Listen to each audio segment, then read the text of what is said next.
व्याख्यामुद्रां करसरसिजैः पुस्तकं शङ्खचक्रे बिभ्रद्भिन्नस्फटिकरुचिरे पुण्डरीके निषण्णः अम्लानश्रीरमृतविशदैरंशुभिः प्लावयन् मामाविर्भूयादनगमहिमा मानसे वागधीशः।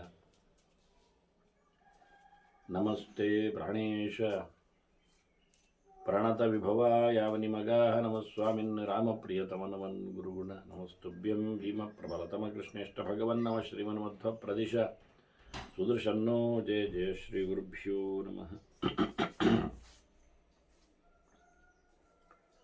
नारायणं सुरगुरुं जगदेकनाथं भक्तप्रियं सकललोकनमस्कृतं च त्रैगुण्यवर्जितमजं विभुमाद्यमीशं वन्दे भवग्रहम् अमरासुरसिद्धवन्द्यं नारायणं नमस्कृत्य नरं चैव नरोत्तमं देवीं सरस्वतीं व्यासं ततो जयमुदीरे। ವೇದವ್ಯಾಸರ ಮಹಾಭಾರತದ ಚಿಂತಕರಿಗೆ ವಂದನೆಗಳು. ಶಾಂತಿ ಪರ್ವದ 474ನೆಯ ಪ್ರವಚನ. ಭೀಷ್ಮರು ಶುಕಾಚಾರ್ಯರ ಚರಿತೆಯನ್ನು ಹೇಳಲು ಉಪಕ್ರಮಿಸಿದ್ದಾರೆ. ಧರ್ಮರಾಜನ ಕೋರಿಕೆಗೆ ಅವರಿಗೂ ಮಾಹಿತಿ ಮಾರ್ಕಂಡೇಯರಿಂದ ಸಿಕ್ಕಿದೆ ಅಂತ ಹೇಳಿದರು. ಭೀಷ್ಮರು ಭಾರಿ ಹಳೆಯರು. ಮಾರ್ಕಂಡೇಯ ದ್ವಾಪರದಲ್ಲಿ ಕಡೆಯಲ್ಲಿ ಅವರಿಗೆ ಸಿಕ್ಕಿದ್ದು ಸರಿ.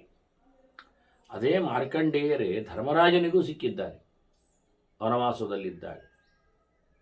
ಅಂದರೆ ಅವರು ಇಲ್ಲೆಲ್ಲ ಇಲ್ಲ, ಹಿಮಾಲಯದ ಆಚೆಗೆ ಎಲ್ಲ ಕಥೆಗಳು. ಹಾಗಾಗಿ ಅಷ್ಟೆಲ್ಲ ಋಷಿಗಳು ಧರ್ಮರಾಜನ ಹತ್ತಿರದಲ್ಲಿ ಕಾಡಿನಲ್ಲಿದ್ದಾಗ ಇದ್ದರು ಅಂದರೆ ಈಗ ಯಾರು ಒಂದೂ ಇಲ್ಲ ಅಂದರೆ ಏನರ್ಥ, ಹೇಗಿರ್ತದೆ? ಹಾಗಾಗಿ ಹಿಮಾಲಯದ ಆಚೆ ಬದಿಗಳಲ್ಲಿ ಎಲ್ಲ ರಹಸ್ಯವಾದ ತಾಣಗಳಿವೆ, ಗುಹೆಗಳಿವೆ, ಅಲ್ಲೆಲ್ಲ ಅವರ ಸಾಧನೆಗಳಿವೆ ಅಂತ ಕಾಣುತ್ತದೆ.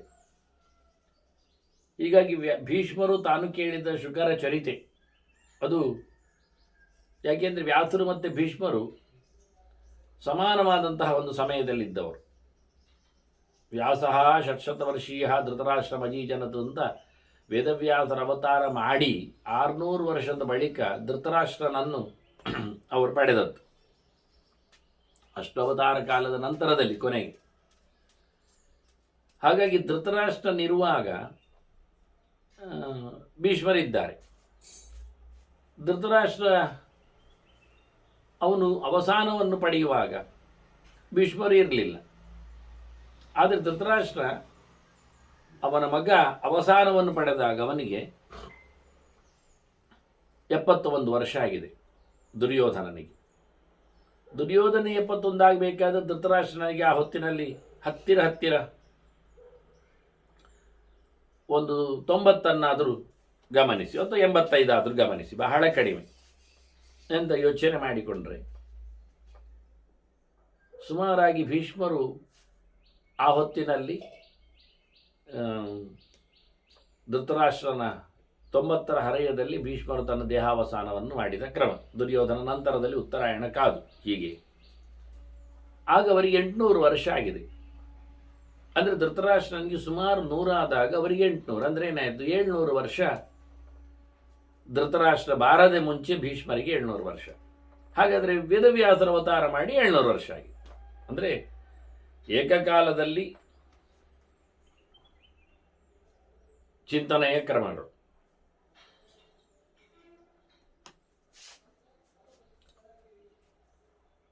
ಅದು ಸತ್ಯವತಿ, ಪರಾಶರರು, ಆ ಸತ್ಯವತಿಯರು ಮತ್ತೆ ಶಂತನು ತಂದದ್ದು ಬಹಳ ತಡವಾಗಿ. ಹೀಗಾಗಿ ವ್ಯಾಸರು ಅವರ ಆಶ್ರಮ, ಅವರ ಮಗನ ಚರಿತೆ, ಆನಂತರ ಮಗ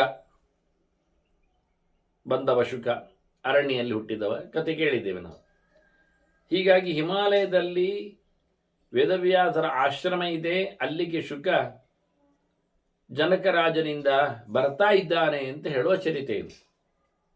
ಹಾಗೆ ಹಿಮಾಲಯದ ಬಗ್ಗೆ ಬಣ್ಣನೆಗಳು, ಅಲ್ಲಿ ಯಾರೆಲ್ಲ ಇದ್ರು, ಏನೆಲ್ಲ ಇದೆ ಅಂತ. ಹಾಗೆ ಅಲ್ಲಿ ಶಿವನ ತಪಸ್ಸಿನ ಬಗ್ಗೆಯೂ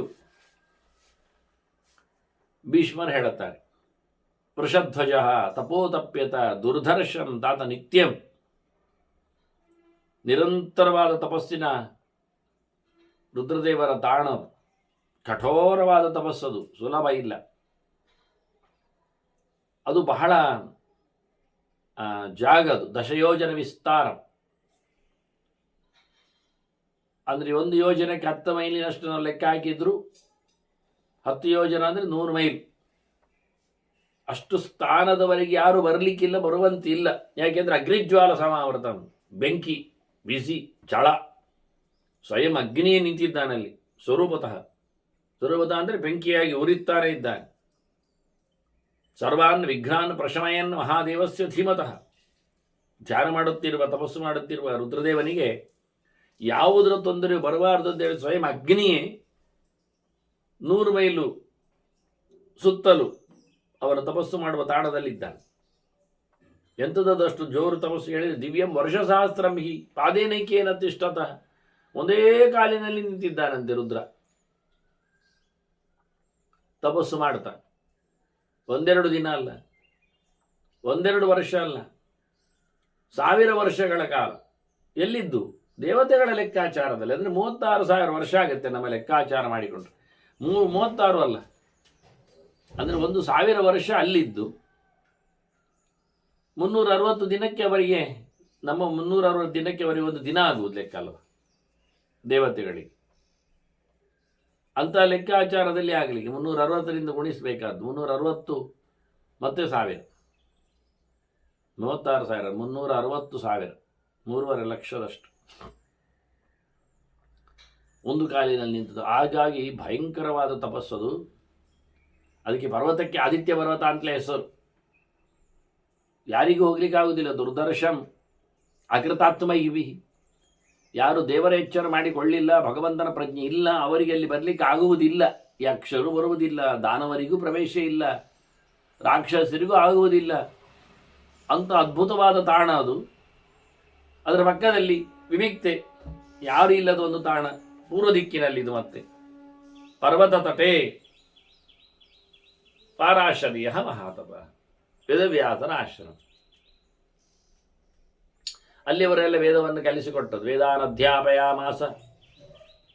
ಯಾರಿಗೆಲ್ಲ ವೇದ ಹೇಳಿಕೊಟ್ಟದ್ದು ಅಂತ ಭೀಷ್ಮರು ಹೇಳುತ್ತಾರೆ. ಋಗ್ವೇದಕ್ಕೆ ಪೈಲ ಋಷಿಗಳು, ಯಜುರ್ವೇದಕ್ಕೆ ವೈಶಂಪಾಯನರು, ಸಾಮವೇದಕ್ಕೆ ಜೈಮಿನಿಗಳು, ಅಥರ್ವೇದಕ್ಕೆ ಸುಮಂತ್. ಇದು ಪಾಠ ಅವರಿಗೆ. 4 ವೇದಗಳ ಪಾಠ ವೇದವ್ಯಾಸರು ಮಾಡಿದ್ದಾರೆ ಅಲ್ಲಿ. ಮತ್ತೆ ಮಹಾಭಾರತದ ಪುರಾಣಗಳ ಮತ್ತೆ ಚರಿತೆ ಆಗಲಿಕ್ಕೆ ಹೋಗಿ, ಇದು ವೇದಗಳ ಪಾಠಕ್ಕೆ ಲೆಕ್ಕಾಚಾರ, ಅದರ ಬಗ್ಗೆ ಲೆಕ್ಕ ಇಲ್ಲ ವಾಸ್ತವವಾಗಿ. ಆದರೆ ಇತಿಹಾಸ ಪುರಾಣಗಳಿಗೆ ಪಂಚಮ ವೇದ ಅಂತ ಇರಲಿಕ್ಕೆ ಹೋಗಿ ರೋಮಹರ್ಷಣನಿಗೆ ಅದು ಪಾಠ. ರೋಮಹರ್ಷಣರು ಅಂದರೆ ವೇದವ್ಯಾಸರ ರೋಮಾಂಚದಿಂದ ಹುಟ್ಟಿ ಬಂದವು. ರೋಮಾಂಚಾದ್ ರೋಮಹರ್ಷಣ ಅಂತ ಹೇಳಿ. ರೋಮಹರ್ಷನ ಮಗನೇ ಉಗ್ರಶ್ರವಸ್ಸು. ಆ ಉಗ್ರಶ್ರವಸ್ಸು ಈಗ ಮಹಾಭಾರತ ಹೇಳ್ತಾ ಇದ್ದದ್ದು. ನಮಗೆ ಸಿಗತಕ್ಕ ಟೆಸ್ಟ್ ಉಗ್ರಶ್ರವಸ್ಸು ಹೇಳುವಾಗಿ ಮಹಾಭಾರತ ನಮಗೆ ಬಂದದ್ದು. ಮನುಷ್ಯ ಲೋಕದಲ್ಲಿ, ಮನುಷ್ಯರ ಸಾಮಾನ್ಯರಿಗೆ ಉಗ್ರಶ್ರವಸ್ಸು ನೈಮಿಷಾರಣ್ಯದಲ್ಲಿ ಅದನ್ನು ಬ್ರಾಡ್ಕಾಸ್ಟ್ ಮಾಡಿದ. ಅದು ಪರಂಪರೆಯಾಗಿ ಉಳಿದು ಬಂತು. ಮತ್ತೆ ಎಲ್ಲ ಕೇಳಿಕೊಂಡು ಬಂದವರು, ಬರೆದಿಟ್ಟು ಹೇಳಿದವರೆಲ್ಲ ನೈಮಿಷಾರಣ್ಯದಲ್ಲಿ ಶೌನಕರ ಗರಡಿಯಲ್ಲಿ 16,000 ವಿದ್ಯಾರ್ಥಿಗಳ ನೆಲೆಯಲ್ಲಿ ರೀಸೆಂಟ್ಲಿ ಅಂತ ಅರ್ಥ. ಅದು ಆ ಉಗ್ರಶ್ರವಸ್ಸು ಕೇಳಿಕೊಂಡದ್ದು ಪರೀಕ್ಷಿತ ರಾಜನಿಗೆ ವೈಶಂಪಾಯನರು ಹೇಳುವುದನ್ನು, ವೇದವ್ಯಾಸರ ಶಿಷ್ಯ, ಯಜುರ್ವೇದದ ಶಿಷ್ಯ ವೈಶಂಪಾಯನರು ಹೇಳುವುದನ್ನು ಕೇಳಿದ್ದವ ಪರೀಕ್ಷಿತ. ಅಲ್ಲಿ ಕೇಳುವಾಗ ಪರೀಕ್ಷಿತನ ಜೊತೆಯಲ್ಲಿ ಉಗ್ರಶ್ರವಸ್ಸರು ಕೂತಿದ್ರು. ಫಸ್ಟ್ ಭಾರತದಲ್ಲಿ ಪರಿಪೂರ್ಣವಾದ ಮಹಾಭಾರತದ ಚಿಂತನೆ ನಡೆದದ್ದು ಹಸ್ತಿನಪುರದ ಗದ್ದುಗೆಯಲ್ಲಿ ಜನಮೇಜಯನಿಗೆ, ಪರೀಕ್ಷಿತನ ಮಗನಿಗೆ, ಅಭಿಮನ್ಯುವಿನ ಮೊಮ್ಮಗನಿಗೆ, ಅರ್ಜುನನ ಮರಿಮಗನಿಗೆ, ಅಂದರೆ ಪಾಂಡವರದ್ದು. ಅಲ್ಲಿ ಆಗ ಉಗ್ರಶ್ರವಸ್ಸು ಅದನ್ನು ಕೇಳಿಕೊಂಡ. ರೋಮಹರ್ಷಣನ ಮಗ, ವೇದವ್ಯಾಸರ ಮೊಮ್ಮಗ. ಅವ ಅದನ್ನು ಮತ್ತೆ ನೈಮಿಷಾರಣ್ಯಕ್ಕೆ ಹೊತ್ಕೊಂಡು ಹೋದ. ಅಲ್ಲಿ 16,000 ವಿದ್ಯಾರ್ಥಿಗಳ ಜೊತೆಯಲ್ಲಿ ಶೌನಕರ ಮಹಾವಿದ್ಯಾಲಯದಲ್ಲಿ ಅದನ್ನು ಬಿತ್ತರಿಸಿದ. ಈಗ ತಾನೇ ನಾನು ಕೇಳಿ ಬಂದೆ, ಸರ್ಪಸತ್ರದಲ್ಲಿ ಜನಮೇಜಯವನ್ನು ನಡೆಸಿದ್ದರಲ್ಲಿ ವೈಶಂಪಾಯನರು ಹೇಳಿದ್ದು ಇದು ವೇದವ್ಯಾಸರ ಬಹಳ ದೊಡ್ಡ ಕಂಪೈಲಿಂಗ್ ಮಹಾಭಾರತ ಅಂತ ಹೇಳಿ ಅಲ್ಲಿ ರಿವೀಲ್ ಮಾಡ್ತಾನೆ. ಅಂದರೆ ಟೆಸ್ಟ್ ನಮಗೆ ಸಿಗುವುದು ಆಸ್ ಇಟ್ ಈಸ್ ಬಂದದ್ದು ಹಾಗೆ. ಅಂತಹ ಉಗ್ರಶ್ರವಸ್ಸಿನ ಅಪ್ಪ ರೋಮಹರ್ಷಣ, ಅವನು ಇತಿಹಾಸ ಪುರಾಣಗಳನ್ನು ವೇದವ್ಯಾಸರಿಂದ ಕಲಿತವ, ಅದನ್ನು ಪ್ರಚಾರ ಮಾಡ್ತಿದ್ದ ನೈಮಿಷಾರಣ್ಯದಲ್ಲಿ. ಆದರೆ ಆ ಹೊತ್ತಿಗೆ ಮಹಾಭಾರತದ ಘನಘೋರವಾದ ಹೋರಾಟ ಪಾಂಡವ ಗೌರವರದ್ದಾದಾಗ ಬಲರಾಮ ತೀರ್ಥಯಾತ್ರೆಗೆ ಅಂತೇಳಿ ಹೊರಟವ ನೈಮಿಷಾರಣ್ಯದಲ್ಲಿ ಬಂದ. ಅಲ್ಲಿ ರೋಮಹರ್ಷಣರು ಪ್ರವಚನ ಮಾಡ್ತಾ ಇದ್ರು. ಬಂದಾಗ ಅವಕಾಶವನ್ನು ಋಷಿಗಳು ಕಲ್ಪಿಸಿದ್ರು ಬಲರಾಮನಿಗೆ. ಆದರೆ ಇವ ಏನು ಮಾಡಿಲ್ಲ ಅಂತ ಹೇಳಿ ರೋಮಹರ್ಷನ ಮೇಲೆ ಸಿಟ್ಟುವಂತವನಿಗೆ. ಬಂದಾಗ ಎದ್ದು ನಿಲ್ಲಿಲ್ಲ, ಪ್ರವಚನ ನಿಲ್ಲಿಸಲಿಲ್ಲ, ಗೌರವ ಕೊಡಲಿಲ್ಲ. ಹಾಗೆಲ್ಲ ಪ್ರವಚನ ಮಾಡ್ತಾ ಇದ್ದಾಗ ಯಾರಾದರೂ ಬಂದರೆ, ಎಷ್ಟು ದೊಡ್ಡವರು ಬಂದರೂ ಎದ್ದು ನಿಲ್ಲುವುದು ಅದೆಲ್ಲ ಬೇಕಾಗಿಲ್ಲ. ಯಾಕೆಂದರೆ ದೇವರ ಚರಿತೆ, ದೇವರು ದೊಡ್ಡವರಲ್ಲಿ ದೇವರ ಪ್ರತಿಷ್ಠೆಯಾಗಿರುತ್ತದೆ.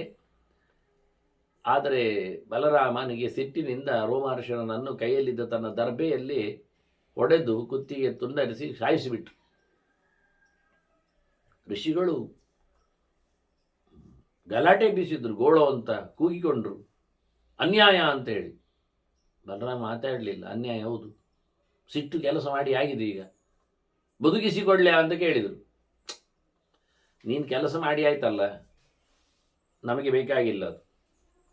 ಮತ್ತು ನಮಗೆ ಇಲ್ಲಿ ಪ್ರವಚನ ನಡಿಬೇಕು, ಮುಂದರಿಬೇಕು ಕತೆ ಚಿಂತನೆ. ಹಾಗಾದರೆ ಅವನ ಮಗ ಇದ್ದಾನೆ, ಅವನಿಗೆ ನಾನು ಅನುಗ್ರಹ ಮಾಡ್ತೇನೆ ಅಂತ ಹೇಳಿ ಉಗ್ರಶ್ರವಸ್ಸಿನ ಮೇಲೆ ಅನುಗ್ರಹ ಮಾಡಿ ಬಲರಾಮ 1000 ತಲೆಯವ ಶೇಷ. ಹಾಗಾಗಿ ಉಗ್ರಶ್ರವಸ್ಸು ಭಾರಿ ಜೋರು, ಅನುಗ್ರಹಕ್ಕೆ ಬಿದ್ದವವ. ಸ್ವಯಂ ವ್ಯಾಸರ ಶಿಷ್ಯನ ಮಗ ಆಗಲಿ ಮೊಮ್ಮಗ ಆಗಲಿ ಇನ್ನೂ ವಿಚಿತ್ರ ಅಂದರೆ ಹಾಗೆ. ಹಾಗೆ ಇವತ್ತೆಲ್ಲ ಪುರಾಣಗಳ ಪ್ರವಚನ ಬಿತ್ತರ ನಮಗೆ ಸಿಗುವಂತೆ ಟೆಸ್ಟ್ ಸಾಮಾನ್ಯವಾಗಿ ಉಗ್ರಶ್ರವಸ್ಸಿನ ನೆಲೆ ವಾಸ್ತವವಾಗಿ ಇರಲಿ. ಹೀಗೆ ವೇದವ್ಯಾಸರ ಶಿಷ್ಯರು 5 ಜನ. ಇವರಲ್ಲಿ ಏನಾಯಿತು ಕೇಳಿದರೆ, ಈ ವೇದವ್ಯಾಸರು ಬಹಳ ದೊಡ್ಡ ಚಿಂತನೆಯನ್ನು ಕೊಡುವ ಮೂಲಕ, ವೇದವನ್ನು ಕೊಡುವ ಮೂಲಕ ಭಗವಂತನೇ ನಿಂತದ್ರಿಂದ ದೇವತೆಗಳೆಲ್ಲ ಕಲೀಲಿಕ್ಕೆ ಇಲ್ಲಿ ಪ್ರವೇಶ ಮಾಡಿದ್ದಾರೆ. ಹಾಗಾಗಿ ಬ್ರಹ್ಮದೇವ ಅವನು ವೈಶಂಪಾಯನರಲ್ಲಿ ಪ್ರವೇಶ ಮಾಡಿತ್ತು ಯಜುರ್ವೇದದಲ್ಲಿ. ಅಂದರೆ ದೇವರ ಕೈಂಕರ್ಯವನ್ನು ಮಾಡಲಿಕ್ಕೆ ಆಗ್ತದೆ, ಅದು ಪ್ರಾಕ್ಟಿಕಲ್ ವ್ಯವಸ್ಥೆ, ನಾಲೆಜ್. ಆದ್ದರಿಂದಲೇ ವೈಶಂಪಾಯನರು ಮಹಾಭಾರತವನ್ನು ಹೇಳಿತ್ತು. ಬ್ರಹ್ಮದೇವನ ಆವೇಶಕ್ಕೆ ವಿಶೇಷ ಅವಕಾಶ ಇದ್ದದ್ರಿಂದ ವೇದವ್ಯಾಸರು ಅವನನ್ನು ಮಹಾಭಾರತವನ್ನು ಹೇಳಲಿಕ್ಕೆ ಸೆಲೆಕ್ಟ್ ಮಾಡಿದ್ದಿಲ್ಲಿ. ಅದಾಗಲೇ ರೋಮಹರ್ಷಣರು ಇಲ್ಲಾಗಿ ಬಿಟ್ಟಿದ್ದಾರೆ. ನಿಜವಾಗಿ ರೋಮಹರ್ಷಣರಿಗೆ ಕೊಟ್ಟಿತ್ತದು. ಈಗ ವೇದವ್ಯಾಸರನ್ನು ಹೇಳಲಿಕ್ಕೆ ಹೇಳಿದ್ದವ ಜನಮೇಜಯ, ನನಗೆ ನಿಮ್ಮ ಹಿಂದಿನ ನಮ್ಮ ಮಕ್ಕಳ ನಮ್ಮ ಅಜ್ಜಂದಿರ ಕಥೆಯಲ್ಲಿ ಹೇಳಬೇಕು ಅಂದಾಗ ಅಲ್ಲಿ ವ್ಯಾಸರು ಒಂದು ರೋಲ್ ಆದ್ದರಿಂದ ತನ್ನ ಕತೆ ತಾನೇ ಹೇಳೋದು ಮಧ್ಯೆಯಲ್ಲಿ ಯಾಕೆ ಹೇಳಿಕೊಂಡು ವೈಶಂಪಾಯನರ ನೀನು ಹೇಳು ಅಂತ ಹೇಳಿದರು. ಸರಿ, ಆಗ ವೈಶಂಪಾಯನರು ಕತೆ ಹೇಳಿ ಶುರು ಮಾಡಿದ್ರು. ಧೃತರಾಷ್ಟ್ರನಿಗೆ ಅಂತೇಳಿ ಧೃತರಾಷ್ಟ್ರ ಹುಟ್ಟಿದ ಅಂಬಿಕೆಯಲ್ಲಿ ಹುಟ್ಟಿದ್ದು ವೇದವ್ಯಾಸರಿಂದ ಅಂತ ಕತೆ ಹೇಳಿ ಶುರು ಮಾಡಿ. ಇಲ್ಲ ಅದನ್ನು ವೇದವ್ಯಾಸರು ಹೇಳಿದ್ರೆ ನನ್ನಿಂದ ಎಲ್ಲ ಹೇಳಬೇಕಾಗತ್ತಲ್ಲ. ಆದ್ದರಿಂದ ವೈಶಂಪಾಯನರೊಳಗೆ ಬ್ರಹ್ಮದೇವ ಪ್ರವೇಶ ಮಾಡಿದ್ದಾನೆ. ವಾಯುದೇವನಿಗೆ ಒಂದು ಪ್ರವೇಶದ ವ್ಯವಸ್ಥೆ ಬೇಕು, ಅದು ಮತ್ತೆ ಹೇಳ್ತೇನೆ ಕಥೆಯಲ್ಲಿ. ಹೀಗೆ ಸುಪ್ರೀಂ ದೊಡ್ಡದಾದಂಥ ಜೀವೋತ್ತಮವಾದ ತತ್ವ ಬ್ರಹ್ಮವಾಯುಗಳದ್ದು ಕಥೆ ಆಯಿತು.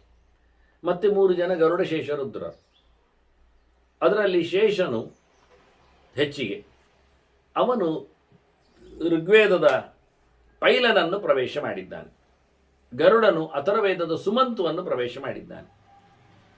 ಇನ್ನು ಶಿವ, ಅದು ಶೇಷನೇ ಶಿವ, ಅದನ್ನು ನಾವು ಗರುಡ ಹೇಳಿದ್ರೆ ಸಾಕಾಗುತ್ತೆ. ಆದರೆ ಶಿವ ಸ್ವಯಂ ವೇದವ್ಯಾಸನ ಮಗನಾಗಿ ನಾವು ನೋಡಿದ್ದಲ್ಲ, ಶುಕನಾಗಿ ಹುಟ್ಟಿದ್ದಾನೆ. ಅದನ್ನು ಇಲ್ಲಿ ಉಳಿದವರೆಲ್ಲ ಪ್ರವೇಶ ಆದರೆ ಇಲ್ಲಿ ಸ್ವಯಂ ಶಿವ ಕೂತ್ಕೊಳ್ಳಿಕ್ಕೆ ಹೋಗಿ ಶುಕನಿಗೆ ಹೆಚ್ಚಿಗೆ ಪೈಟು ಬಂತು, ಭಾರ ಬಂತು.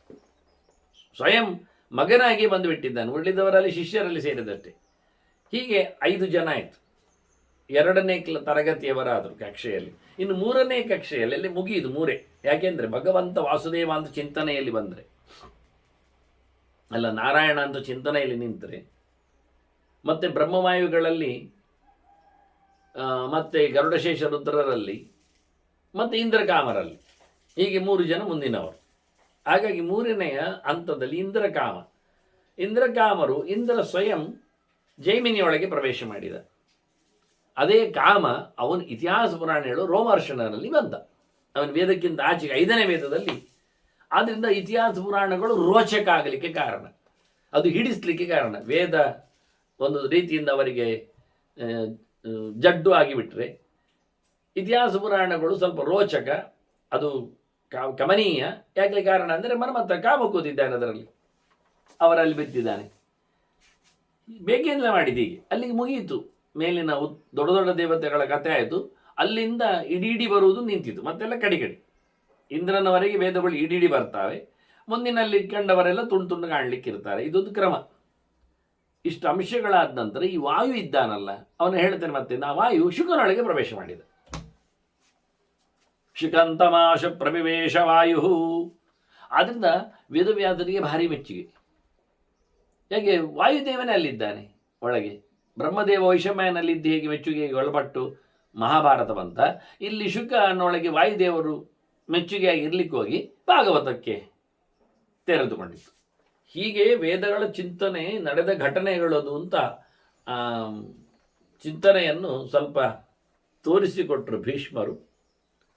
ಮುಂದೆ ಬರ್ತಾ ಇದ್ದಾನವ, ಶುಕ ಬರ್ತಾ ಇದ್ದಾನೆ ಅಲ್ಲಿಗೆ. ಹೀಗೆ ಪಾಠ ಪ್ರವಚನ ಆಗ್ತಾ ಇದ್ದಂಥ ತಾಣಕ್ಕೆ ವೇಗವಾಗಿ ಶುಕ ಬರ್ತಾ ಇದ್ದಾನೆ. ದೂರದಲ್ಲಿ ಅಸಜ್ಜಮಾನಂ ವೃಕ್ಷೇಶು ಶೈಲೇಶು ವಿಷಯೇಶು ಏನು ನೋಡ್ತಾ ಇಲ್ಲ, ಯಾವುದರ ಬಗ್ಗೆಯೂ ಕಣ್ಣಿನಲ್ಲಿ ಕುತೂಹಲವೇ ಇಲ್ಲ, ಆಸಕ್ತಿ ಇಲ್ಲ, ನೋಡುವುದಿಲ್ಲ, ಹಿಡಿಯುವುದಿಲ್ಲ, ಮುಟ್ಟುವುದಿಲ್ಲ.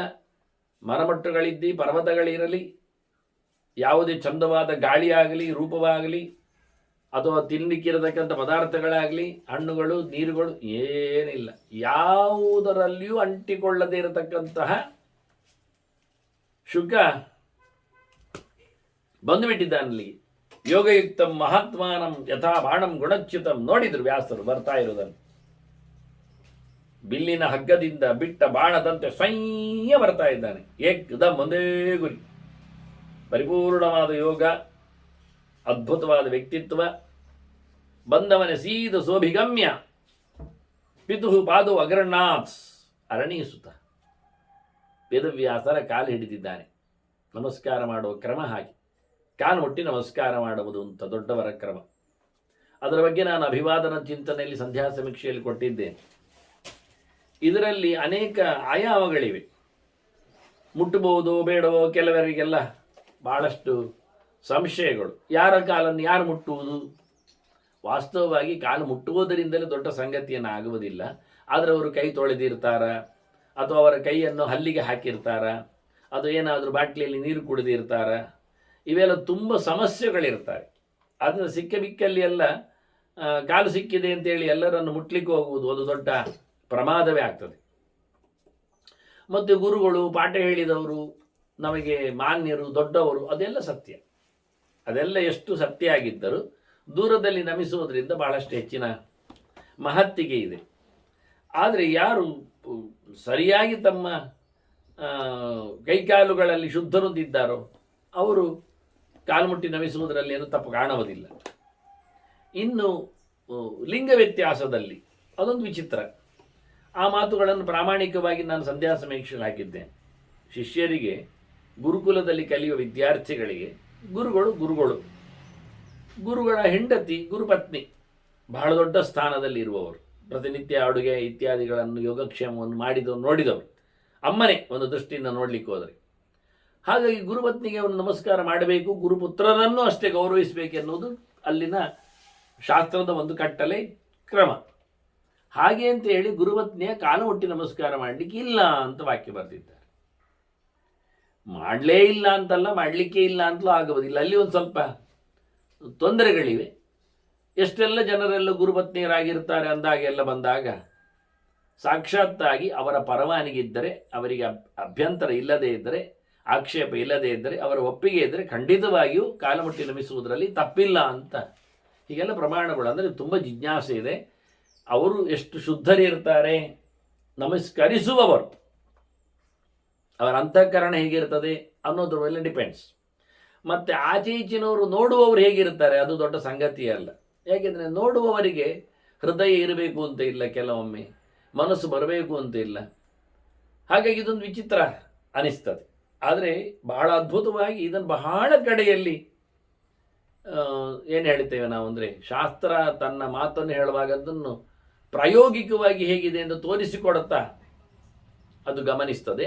ಪ್ರದಕ್ಷಿಣೆ ಬರುವುದು ಅದು ತಪ್ಪಲ್ಲ, ಸತ್ತಂದ್ರೆ ಬರುವುದು ಹಾಗೇನಿಲ್ಲ.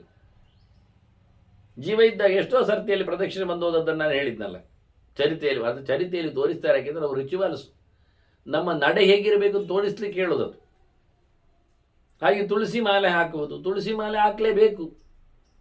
ಆಚಾರ್ಯ ಮಧ್ವರಿಗೆ ಭಗವಂತನ ನಿರ್ಮಾಲ್ಯ ಅಂತೇಳಿ ಶಿಷ್ಯರು ತುಳಸಿ ಮಾಲೆಯನ್ನು ಅವರು ಹಚ್ಚಿಕೊಂಡ ಗೋಪಿ ಒಣಗಿದ ಬಳಿಕ ಹಾಕಿದ್ದಾರೆ, ಅಷ್ಟನ್ನು ಗಮನಿಸಿದ್ದಾರೆ. ಗೋಪಿ ಹಚ್ಚಿದ ತಕ್ಷಣ ಹಾಕುವುದಲ್ಲ. ಬಹಳ ಅದ್ಭುತವಾದ ವಿಷಯ. ಕೃಷ್ಣ ಮೆಟ್ಟಿದ ಮಣ್ಣು ಅಲ್ಲ, ಎಲ್ಲಿಯೋ ಕೃಷ್ಣ, ಸಾವಿರಾರು ವರ್ಷದ ಹಿಂದಿನ ಕತೆ. ಆ ಮಣ್ಣು ಎಲ್ಲಿಯ, ಆದರೆ ಆ ಪ್ರದೇಶದಲ್ಲಿ ಮೆಟ್ಟಿದ್ದಾಗೆ ಉಂಟಲ್ಲ, ಅದರೊಳಗೆ ಯಾರು ಹೋಗುವುದಿಲ್ಲ, ತೆಗಿಲಿಕ್ಕೆ ಬರುತ್ತಲ್ಲ, ಅದು ಬಿಡಿ. ಅದು ನೆಲದ ಮಣ್ಣು ಅಲ್ಲ, ಮತ್ತೆ ಅದು ತಂದಾಕಿದ್ದು ಮಣ್ಣು, ಅದು ವೈಕುಂಠಾದಿಗಳಿಂದ ಶ್ವೇತದ್ವೀಪಗಳಿಂದೆಲ್ಲ, ಅದು ಹೋಗಲಿ. ಇದಕ್ಕೆಲ್ಲ ಪ್ರಮಾಣಗಳನ್ನು ನಾನು ಸಂಧ್ಯಾ ಸಮೀಕ್ಷೆಯಲ್ಲಿ ಕೊಟ್ಟಿದ್ದೆ. ಅಲ್ಲದೆಯೂ ನೋಡಿ, ಮಣ್ಣು ಹಚ್ಚಿಕೊಳ್ಳಿಕ್ಕೆ ಬರ್ತದೆ, ನೀರು ಹಚ್ಚಿಕೊಳ್ಳಿಕ್ಕೆ ಬರ್ತದೆ. ಬೆಳಿಗ್ಗೆದ್ದಾಗ ಸ್ನಾನ ಮಾಡಿದ ತಕ್ಷಣ ನೀರಿನಲ್ಲಿ ಆತ ಪುಂಡ್ರವನ್ನು ಹಚ್ಚಿಕೊಳ್ಳಿಕ್ಕೆ, ಮತ್ತೆ ನಿರ್ಮಾಲ್ಯ ತೀರ್ಥ ಆದ ಬಳಿಕ ತೀರ್ಥದಲ್ಲಿ ಗೋಪಿಯನ್ನು ಹಚ್ಚಿಕೊಳ್ಳಿಕ್ಕೆ ಕ್ರಮ. ಅಷ್ಟರ ಬಳಿಕ ಅವನ ವ್ಯವಸ್ಥೆ ಪುಂಡ್ರ ಇಲ್ಲದೆ ಇಲ್ಲ, ಯಾವತ್ತೂ ಹಾಗೆ. ಉರ್ದು ಪುಂಡ್ರ ವಿಹೀನಸ್ಯ ಸ್ಮಶಾನ ಸದೃಶಂ ಮುಖಂ ಅಂತ. ಮಿಂದ ಬಳಿಕ ಅವನ ಹಣೆಯಲ್ಲಿ ಪುಂಡ್ರ ಹಾಕದೇ ಇದ್ದರೆ ಅವನ ಹೆಣ ಅಂತ ಅರ್ಥ ಅಂತ ಹೇಳ್ತಾರೆ ಸ್ಪಷ್ಟವಾಗಿ. ಹಾಗಾಗಿ ಆ ಕೂಡಲೇ ಹಾಕಿಕೊಳ್ಳಿಕ್ಕೆ ಇನ್ನೂ ಆಗಲಿಲ್ಲ ಅಂದಾಗ ಅದಕ್ಕೆ ನೀರಿನಲ್ಲಿ ಹಾಕೊಳ್ಳಿಕ್ಕೆ, ಬೆಳಿಗ್ಗೆ ಮಿಂದ ಬಳಿಕ ನೀರಿನಲ್ಲಿ, ನಿರ್ಮಾಲ್ಯ ತೀರ್ಥ ಬಳಿಕ ಗೋಪಿಯಲ್ಲಿ, ಆನಂತರ ಪೂಜೆಯ ಬಳಿಕ ಗಂಧದಲ್ಲಿ, ಆನಂತರ ಹೋಮದ ಬಳಿಕ ಭಸ್ಮದಲ್ಲಿ, ಹೀಗೆಲ್ಲ ಲೆಕ್ಕಾಚಾರ ಇದೆ. ಇದನ್ನೆಲ್ಲ ಅಲ್ಲಿ ಎಲ್ಲ ಪ್ರಮಾಣ ಹಾಕಿದ್ದೇನೆ ನಾನು ಸಂಧ್ಯಾ ಸಮೀಕ್ಷೆಯಲ್ಲಿ. ಉರ್ದು ಮುಂಡ್ರಧಾರಣೆಯಲ್ಲಿ ಕಣ್ಣಿದ್ದವರಿಗೆ ನೋಡಲಿಕ್ಕೆ ಪುರುಸೋತು ಮಾಡಿಕೊಂಡ್ರೆ ಎಲ್ಲ ಸಿಗ್ತದೆ, ಏನು ಕಷ್ಟ ಇಲ್ಲ. ಅದೆಲ್ಲ ಹೋಳಿಗೆ ಚಪಾತಿಯೆಲ್ಲ ಮುರಿದು ತಿಂದಾಗಿ ಮಾತ್ರ ಅಲ್ಲ ಸಬ್ಜೆಕ್ಟ್. ಅದೇ ರೀತಿಯಾಗಿ ಇದನ್ನು ಸಹ ಮುರಿದು ಒಂದೊಂದೇ ಶ್ಲೋಕಗಳನ್ನು ಪುಟಗಳನ್ನು ಓದಿ ನೋಡಲಿಕ್ಕೆ ಬರ್ತದೆ, ತಿಳ್ಕೊಳ್ಳಿಕ್ಕೆ ಇದ್ರೆ. ಹಾಗಾಗಿ ಯಾವ ಹೊತ್ತಿನಲ್ಲಿ ಯಾವ ಪ್ರಕ್ರಿಯೆಗಳನ್ನು ನಡೆಸಲಿಕ್ಕೆ ಇದೆ ಅನ್ನೋ ನೆಲೆಯಲ್ಲಿ ಮಣ್ಣು, ಆನಂತರ ನೀರು, ಇದು ಎರಡು ಬಿಟ್ಟರೆ ಮತ್ತೆ ಬೆಂಕಿಯಲ್ಲಿ ಪುಂಡ್ರ ಹಾಕಲಿಕ್ಕೆ ಬರುವುದಿಲ್ಲ, ಅದು ಮೂರನೆಯ ಭೂತ. ಮತ್ತು ಗಾಳಿ ಆಕಾಶದಲ್ಲಿ ನಾನು ಗಾಳಿಯಲ್ಲಿ ಹಾಕಿದ್ದೇನೆ ಹೇಳೋದು ವಿಷಯವೇ ಅಲ್ಲ. ಅನ್ನು ಮೂರು ತತ್ವದಲ್ಲಿ ಮಣ್ಣಿನಲ್ಲಿ ಹಾಕಲಿಕ್ಕೆ ಬರ್ತದೆ, ನೀರಿನಲ್ಲಿ ಹಾಕಲಿಕ್ಕೆ ಬರ್ತದೆ, ಇನ್ನು ಬೆಂಕಿಯಲ್ಲಿ ಹಾಕಲಿಕ್ಕೆ ಆಗುವುದಿಲ್ಲ. ಆದ್ದರಿಂದ ಬೆಂಕಿಯಿಂದ ಬಂದ ಬೂದಿಯಲ್ಲಿ ಹಾಕುವುದು. ಅದು ಸ್ಯಾಕ್ರಿಫೈಸ್ ಫೈರ್ ಆಗಬೇಕು, ಯಜ್ಞಶೇಷ ಆಗಬೇಕು, ಎಲ್ಲ ಸುಮಾರು ಕೆಲಸ ಇದೆ. ಅದರಲ್ಲಿ ಯಾವುದು ಮುಸುರೆ ತೊಳೆದ ಅಥವಾ ಹೊರಗೆ ಹಾಕಿದ ಗೊಬ್ಬರದ ಬೂದಿಗಳಲ್ಲೆಲ್ಲ ಆಗುವುದಿಲ್ಲ. ಅದೇ ಮಣ್ಣಿನ ಕತೆ ಆಗಲ್ಲ. ಮಣ್ಣು ಶುದ್ಧವಾದ ಪವಿತ್ರವಾದ, ಹಾಗೆಯೇ ಒಂದು ಮಣ್ಣು ನ್ಯಾಚುರಲ್ ಮಣ್ಣು, ಅದು ಕ್ರಮ ಹಾಗೆ ಅಲ್ವ ಮಣ್ಣು ಎನ್ನುವುದು. ನೀರು ಎನ್ನುವುದು ನ್ಯಾಚುರಲ್. ಅದನ್ನು ಮಣ್ಣು ನೀರಿನಿಂದ ಪುಂಡ್ರಧಾರಣೆಯಲ್ಲಿ ಏನು ಅಭ್ಯಂತರ ಕಾಣುವುದೇ ಇಲ್ಲ. ಆದರೆ ಬೆಂಕಿಯಲ್ಲಿ ಹಾಕದೆ ಇರಲಿಕ್ಕೆ ಹೋಗಿ ಅದನ್ನು ಬದಲಾಯಿಸಿಕೊಳ್ಳಿಕ್ಕೆ ಹೋಗುವಾಗ ಸಿಕ್ಕಿಬೀಳುತ್ತೇನೆ. ಅದು ಬಹಳ ಚಂದವಾಗಿ ಸ್ವಭಿವಾದ್ಯಾಶು ಓಡಿ ಬಂದಿದ್ದಾನೆ. ಅಪ್ಪನ ಎರಡೂ ಕಾಲುಗಳನ್ನು ಹಿಡಿದು ನಮಸ್ಕಾರ ಮಾಡಿದ್ದಾನೆ. ಏನಾಗಿದೆ ಘಟನೆ, ಜನಕರಾಜನಲ್ಲಿಗೆ ನಾನು ಹೋಗಿ ಏನು ಕೇಳಿದೆ, ಅವನು ಏನು ಹೇಳಿದ ಅಂತ ಸಂವಾದಗಳನ್ನೆಲ್ಲ ಬಹಳ ಚಂದವಾಗಿ ಹೇಳಿ ಭಗವದೆಚ್ಚರದ ಚಿಂತನೆ ಏನು ಅಂತ ತಿಳಿಸಿಕೊಟ್ಟ. ಮತ್ತೆ ಪಾಠ ಶುರುವಾಯಿತು. ಎಲ್ಲರಿಗೂ ಎಲ್ಲ ಪಾಠ ಮುಗಿಯಿತು. ಮತ್ತೆ ಶಿಷ್ಯರ ಹತ್ರ ವ್ಯಾಸರು ಪಾಠ ಮುಗಿದ ಕಥೆಯನ್ನು ಉಲ್ಲೇಖ ಮಾಡಿದ ಶಿಷ್ಯರು ಹೇಳ್ತಾರೆ ವ್ಯಾಸರ ಹತ್ರ ಭಾಳ ಅದ್ದೂರಿಯಾಗಿ. ಇಲ್ಲಿ ಈ ಗೆರೆಯಿಂದ ನಮಗೆ ಅರ್ಥ ಆದದ್ದು ವಿಷಯ, ಅಂದರೆ ರಹಸ್ಯ ಇರುವಂಥದ್ದು.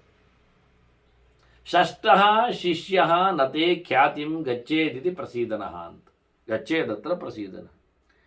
ನಿನಗೆ 6ನೆಯ ಶಿಷ್ಯರು ಇದ್ದಾರೆ ಎನ್ನುವುದು ಖ್ಯಾತಿಗೆ ಬರಬಾರದು, ಲೋಕಕ್ಕೆ ತಿಳಿಬಾರದು.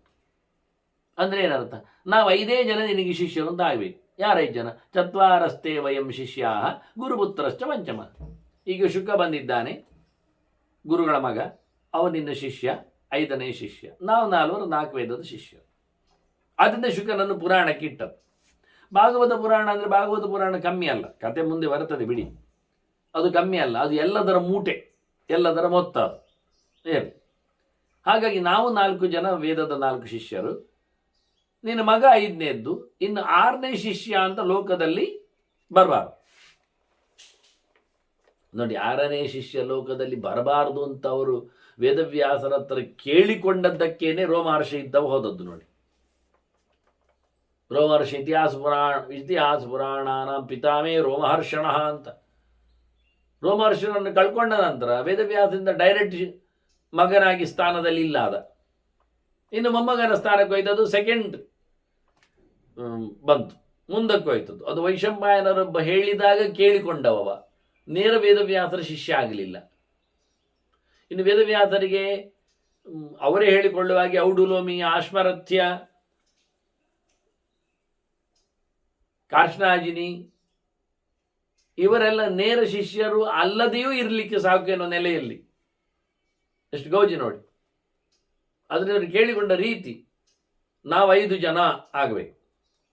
ವ್ಯಾಸರಾಯ್ತರಾಯಿತು, ಆದರೆ ವ್ಯಾಸರು ಆಯಿತು ಅಂತಲೇ ಹೇಳೋದಿಲ್ಲ, ಅಲ್ಲ ಅಂತಲೇ ಹೇಳೋದಿಲ್ಲ, ಮುಂದಕ್ಕೆ ಯಾರನ್ನು ತನ್ನ ಶಿಷ್ಯ ಅಂತ ಮಾಡಿಕೊಳ್ಳಿಲ್ಲ, ಡೈರೆಕ್ಟ್ ಶಿಷ್ಯ ಅಂತ ನನಗೆ ಲೆಕ್ಕ ಕೊಟ್ಟಾಗಿ. ಆದರೆ ವ್ಯಾಸರು ಹೇಳ್ತಾರೆ ಯಾವಾಗಲೂ ಬ್ರಾಹ್ಮಣಾಯ ಸದಾ ದೇಯಂ ಬ್ರಹ್ಮ ಶುಶ್ರೂಷವೇ ತತ್. ಯಾರೊಬ್ಬ ಕೇಳಬೇಕು ಅಂತ ಬರ್ತಾನೆ, ಅವನು ಸೇವೆ ಮಾಡ್ತಾನೆ, ಕೇಳುವ ಇಚ್ಛೆಯನ್ನು ಪ್ರಯತ್ನವನ್ನು ನಡೆಸ್ತಾನೆ, ಅವನಿಗೆ ಹೇಳಬೇಕು. ನಾವು ಇಷ್ಟೇ ಅಂತೇಳಿ ನಿಲ್ಲಿಸುವುದಲ್ಲ ಅಂತ ವ್ಯಾಸರ ಅಭಿಪ್ರಾಯ. ಕೇಳುಗ ಬಂದರೆ ಹೇಳುತ್ತೇನೆ, ಹೇಳಬೇಕು ಎನ್ನುವುದೇ ಗಟ್ಟಿ ಅವರ ವಿಷಯ. ಅದರ ಮುಂದೆ ಅಧಿಕೃತವಾಗಿ ಪ್ರತ್ಯೇಕವಾಗಿ ಯಾರನ್ನು ಹೇಳಿಸಿಕೊಂಡಿಲ್ಲ, ಇಲ್ಲಿಂದ ಪರಂಪರೆ ಆಗ್ತದಲ್ಲ ಅಂತೇಳಿ ಇದು ಕ್ರಮ ಅಂತ. ಹಾಗಾಗಿ ತಿಳಿದವನು, ತಿಳಿಸಿಕೊಡುವವನು ಬ್ರಹ್ಮಲೋಕೆ ನಿವಾಸಂ ವಹ ಧ್ರುವಂ ಸಮಭಿಕಾಂಕ್ಷತೆ, ಅಂಥವನಿಗೆ ಶಾಶ್ವತವಾದಂತಹ ಶಾಸ್ತ್ರಲೋಕ ಸಿಗ್ತದೆ. ಅಂದರೆ ಬ್ರಹ್ಮಲೋಕ, ಬ್ರಹ್ಮ ಅಂದರೆ ಶಾಸ್ತ್ರ, ವೇದ, ಭಗವಂತನದ್ದು, ಅದು ಉತ್ತಮವಾದ ತಾಣಕ್ಕೆ ತೆರಳುತ್ತಾನೆ ಅಂತ ಹೇಳಿ ವ್ಯಾಸರು ಸಬ್ಜೆಕ್ಟ್ ಉಲ್ಲೇಖ ಮಾಡಿದರು. ಮತ್ತು ಇದನ್ನು ಶಿಷ್ಯರಲ್ಲದವರಿಗೆಲ್ಲ ಕೊಡಬಾರದು. ನಾನು ನಿನ್ನ ಶಿಷ್ಯ ಅಂತ ಹೇಳಿಕೊಳ್ಳುವವನಿಗೆ, ಕೊನೆಗಳಿಗೆವರೆಗೂ ನಾನು ನಿನ್ನ ಶಿಷ್ಯ ಅಂತಲೇ ಒಪ್ಪಿಕೊಂಡಿರುವವನಿಗೆ, ಇವತ್ತೇನು ಕೇಳಿದರೆ ಪಾಠ ಕೇಳುವವರೆಗೆ ಶಿಷ್ಯ, ಮತ್ತು ನಾಳೆ ನಾಳೆ ಅವನಿಗೂ ಗುರು ಇದ್ದಾಗೆ. ಮತ್ತೆ ನೋಡ್ಲಿಕ್ಕೆ ಹೋದರೆ ಇವರೇ ಕರೆದು ಹೇಳಬೇಕು, ಗುರುಗಳೇ ನೀನು ನನ್ನ ಶಿಷ್ಯ ಅಲ್ವಾ, ಕಲಿಯುತ್ತಿದ್ದೀಯಲ್ಲ, ಹೌದೌದಾ ಅಂತಾನೆ ನಾಚಿಕೆ ಪಟ್ಟುಕೊಂಡವ ಹಾಗೆ. ಎಲ್ಲಿಯೋ ಊಟದಲ್ಲಿಯೋ, ಎಲ್ಲಿಯೋ ಪೇಟೆಯಲ್ಲಿಯೋ, ಎಲ್ಲಿಯೋ ಘಾಟಿಯಲ್ಲಿಯೋ ಸಿಕ್ಕಿಬಿದ್ರೆ ಮೊದಲು ನೋಡುವುದಿಲ್ಲ, ಆಚೆ ನೋಡ್ತಾ ಇರ್ತಾನೆ. ಎಲ್ಲಿಯೋ ಎದುರು ಹಾಕಿಕೊಂಡ್ರೆ ಇವರೇ ಕರೆದೇಳೆ ನಿನ್ನ ಶಿಷ್ಯ ಅಲ್ವೋ, ಹೌದೌದು ಅಂತ ಭಾರಿ ಮರೆತೋದವನಾಗಿ ಜನ್ಮಾಂತರದಲ್ಲಿ ಸಿಕ್ಕಿಬಿದ್ದವನಾಗಿ ಹೇಳಿಕೊಳ್ಳುತ್ತಾನೆ. ಹೇಗಿರ್ತದೆ ನೋಡಿ. ಅದನ್ನ ಹೇಳ್ತಾರೆ, ಯಾರು ಶಿಷ್ಯ ಅಂತ ಅನಿಸಿಕೊಳ್ಳುವುದಿಲ್ಲ ಅವರಿಗೆ ಹೇಳಬೇಡ ಅಂತ. ವಿಚಿತ್ರ ಚಿಂತನೆಗಳಿವೆ ಇಲ್ಲಿ ಕೇಳಲಿಕ್ಕೆ ಬಂದರೆ. ನಾನು ಮತ್ತು ಹೇಳ್ತಾರೆ, ಶಿಷ್ಯ ಅಂತ ಅಷ್ಟೇ ಅಲ್ಲ, ನಾ ಶಿಷ್ಯೇ ಅಲ್ಲ, ಸಂಪ್ರದಾತವ್ಯ ನಾ ವ್ರತೆ. ಯಾರು ವ್ರತ ನಿಯಮಗಳನ್ನೆಲ್ಲ ನಡೆಸಿಕೊಳ್ಳುವುದಿಲ್ಲ, ಸುಮ್ಮನೆ ಬೂಟಾಡಿಗೆ ಕೇಳಿಕೊಂಡ ಹಾಗೆ ವ್ರತ ಮಾಡುವುದಿಲ್ಲ. ನಾನಿದ್ದೇನೆ ನೋಡಿ, ಗಮ್ಮತ್ತುಂಟು, ನಾನು ನೋಡ್ತಾ ಇದ್ದೇನೆ, ನೀವು ನನಗೆ ಬೇಕಾದರೆ ಬೈಬಹುದು, ಅದು ವಿಷಯ ಬೇರೆ. ಸತ್ಯ ಹೇಳುವುದರಲ್ಲಿ ಯಾವತ್ತು ಬೈಲಿಕ್ಕೆ ಇರ್ತದಲ್ಲ. ಗೀತೆಯನ್ನು ಓದುವುದು, ಪಾರಾಯಣ ಮಾಡುವುದು, ಹೇಳಿಕೊಡುವುದು, ಅದು ಗೀತೆ ಎಂಥದ್ದು ಯೋಚನೆ ಮಾಡಿ ನೀವು. ಕೃಷ್ಣ ಗೀತೆ ಅದೇನು ಸಿದ್ಧಾಂತ ಹೇಳ್ತದೆ?